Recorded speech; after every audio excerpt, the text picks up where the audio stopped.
नमस्कार, चंद्रकांत भी भट्ट अमेरिका से।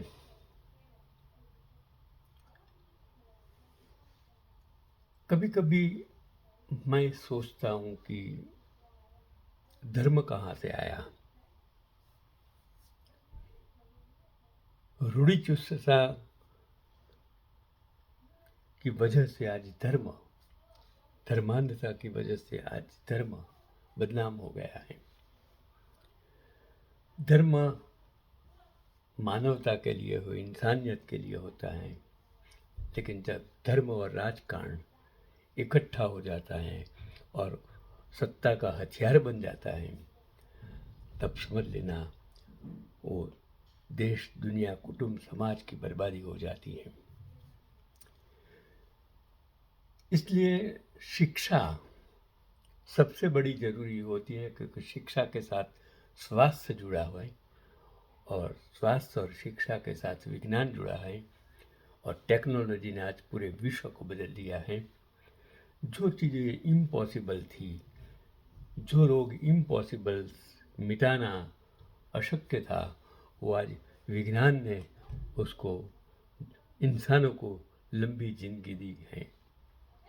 और इसके लिए उस वक्त भी शिक्षा का, स्वास्थ्य का महत्व था और आज इनसे ज़्यादा महत्व शिक्षा और स्वास्थ्य का है, क्योंकि शिक्षा और स्वास्थ्य के बिना जो दुनिया चल नहीं सकती है। Health is a wealth. तो हम शिक्षा में धर्म ला देते हैं, शिक्षा में हिंदू, मुसलमान, सिख, ईसाई ला देते हैं, वो गलत है।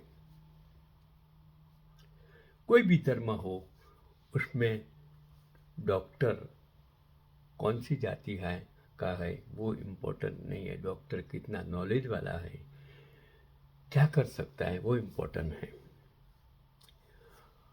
हम आज जवाहरलाल नेहरू को, सरदार को, गांधी को संसद में बैठकर बहुत सारी गालियां दे रहे हैं, क्योंकि आपका जन्म 1947 के बाद हुआ।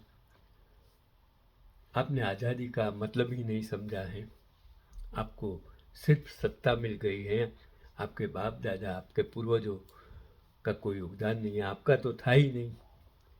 और फिर आप इस इंसानों को गाली देकर, क्या आप सिर्फ सत्ता की सीढ़ी चलना चाहते हो, हिंदू मुस्लिम करके सत्ता की सीढ़ी चढ़ना चाहते हो, और 140 करोड़ की ये प्रजा अगर नहीं समझेंगी तो उसका भुगतान आने वाली पीढ़ियों को होने वाला है, वो समझ लेना। क्योंकि मैं आज बात करता हूँ, अगत्य की बात करता हूँ, इम्पोर्टेंट बात करता हूँ कि जवाहरलाल नेहरू थे, एम्स बनाए, आईआईएम बनाए, उसने टेक्नोलॉजी पर महत्व दिया। आज अमेरिका टेक्नोलॉजी पर जिंदा है।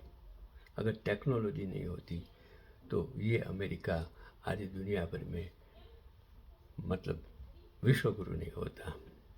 बने बैठाए विश्व गुरु ये कहे कि मैंने ये बनाया, वो गलत है। भारत का पहला डेंटल कॉलेज खोलने वाले डॉक्टर रफीउद्दीन अहमद साहब, उसका 24 दिसंबर 1890 उसका योम पैदाइश का दिन, और ढाका के नवाबगंज में वो पैदा हुए थे। ढाका मलमल के लिए उस जमाने में प्रख्यात था। वो हिंदुस्तान था जिसमें नेपाल भी था, अफगानिस्तान भी था, तिब्बत भी था, सिलोन भी था, ब्रह्मदेश भी था। वो सब मिला के हिंदुस्तान बनता था, और वो हिंदुस्तान था जिसकी भूमि, हिंदू मतलब पवित्र और शुद्ध, और स्थान मतलब भूमि, वो पवित्र और शुद्ध भूमि से बना हिंदुस्तान था। और उसमें रहने वाले ये सभी लोग अपने आप को हिंदू और पवित्र शुद्ध कहते थे। और तब ये बांग्लादेश, उसका ढाका पूरा विश्व में प्रख्यात था। 1908 में अलीगढ़ मुस्लिम यूनिवर्सिटी से पढ़ाई मुकम्मल की, तब AMU Mohammad Anglo Oriental College था। 1920 में रफ़ी अहमद ने फ़ातिमा जिन्ना के साथ बिना किसी सरकारी मदद के साथ भारत के पहले डेंटल कॉलेज की स्थापना की। देखिए, डेंटल कॉलेज की शुरुआत करने वाला एक मुस्लिम इंसान था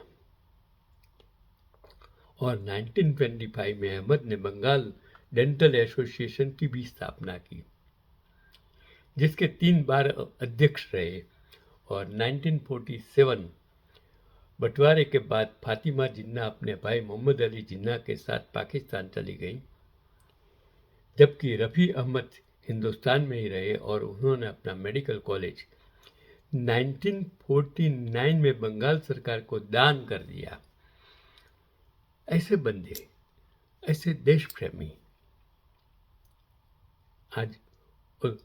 आज सत्ता में बैठे लोगों इन लोगों को देशद्रोही बना रहे हैं। उसने अपनी खुद की कॉलेज दान कर दी और 1964 में भारत सरकार ने रफ़ी अहमद को पद्म भूषण से सम्मानित किया। कोलकाता बंगाल का doctor A Ahmad Dental College and Hospital आज देश के टॉप मेडिकल कॉलेजों में एक हैं और डॉक्टर अहमद को father of the modern dentistry कहा जाता है। ये इतिहास को आप मिटा नहीं सकते हैं। आप दूसरे का नाम बदलकर अपना नाम लिखने जाएंगे तो एक दिन आपका भी नाम पूछने वाला कोई पैदा होगा। हिटलर ही है, जिसको सिकंदर ही है, चर्चिल ही है, अब्राहम लिंकन है, डॉक्टर मनमोहन सिंह है। आप उसका नाम मिटा नहीं सकते हो। विवेकानंद ही है, टागोर ही है, रामकृष्ण परमहंस ही है और महात्मा सरदार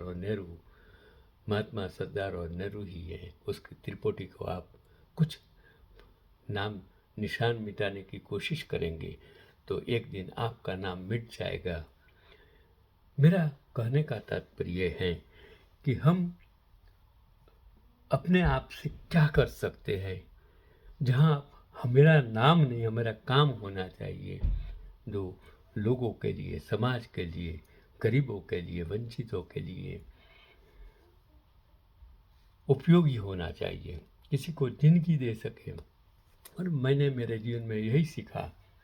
मैंने more than 50 pairs of the eyes collect की जब मैं देने जाता था और किसी को देख सकता, मुझे पता नहीं है किन लोगों ने देखा, लेकिन मुझे अंदर से जो आनंद आता था, मैं हॉस्पिटल में जाता था, लेप्रेसी वाले के पास जाता था, उसका दुख दर्द समझता था, उनको दवाइयाँ, अनाज, इसमें जो आनंद मुझे आता था, उसमें कोई नाम कमाने के लिए ये हम नहीं करते थे।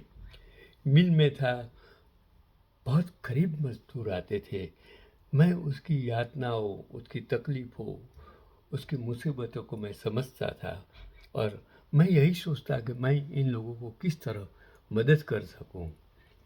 मैंने उसी में से सीखा।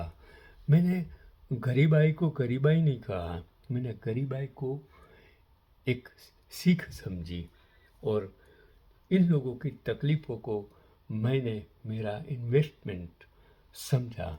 और मेरे क्लास में आने वाले सभी विद्यार्थियों कहाँ से आते थे, उसके माँ बाप क्या करते थे, इनकी आर्थिक परिस्थिति क्या थी, उसकी टैलेंट क्या थे, वो समझकर मैंने उसको सिर्फ और सिर्फ यही सोचता था कि वो कैसे आगे बढ़े, उसकी कैसे ज़िंदगी बने। और आज इतने सारे हजारों विद्यार्थी लोग जो आगे बढ़ गए हैं, उसकी प्रगति को देखता हूँ तब मुझे ऐसा ही लगता है कि यही मेरा धन है, यही मेरा ईश्वर है, यही मेरा धर्म है और मैं पैदा हुआ हूँ, सिर्फ इसके लिए पैदा हुआ हूँ, यही मैं समझता हूँ और मेरे जीने का मतलब यही है। और मैं हमेशा कहता हूँ कि मेरे माँ और बाप मेरे ही भगवान हैं, मेरे दादा दादी, मेरा कुटुंब मेरा भगवान है, उनके ऊपर कोई भगवान हो ही नहीं सकता है। इसके लिए अगर मैं आज भी इन सभी को प्रणाम करता हूँ, आपको भी प्रणाम करता हूँ। आप अपने बच्चों को पढ़ाइए, आप विष मत पिलाइए, धर्म का विष मत पिलाइए, आप राजकारण का विष मत पिलाइए, और ये राजकीय नेताओं के आप हाथा बनकर देश की लोकशाही, बेरोजगार को ख़त्म करने की कोशिश मत करना है। यही आज का मेरा पैगाम है।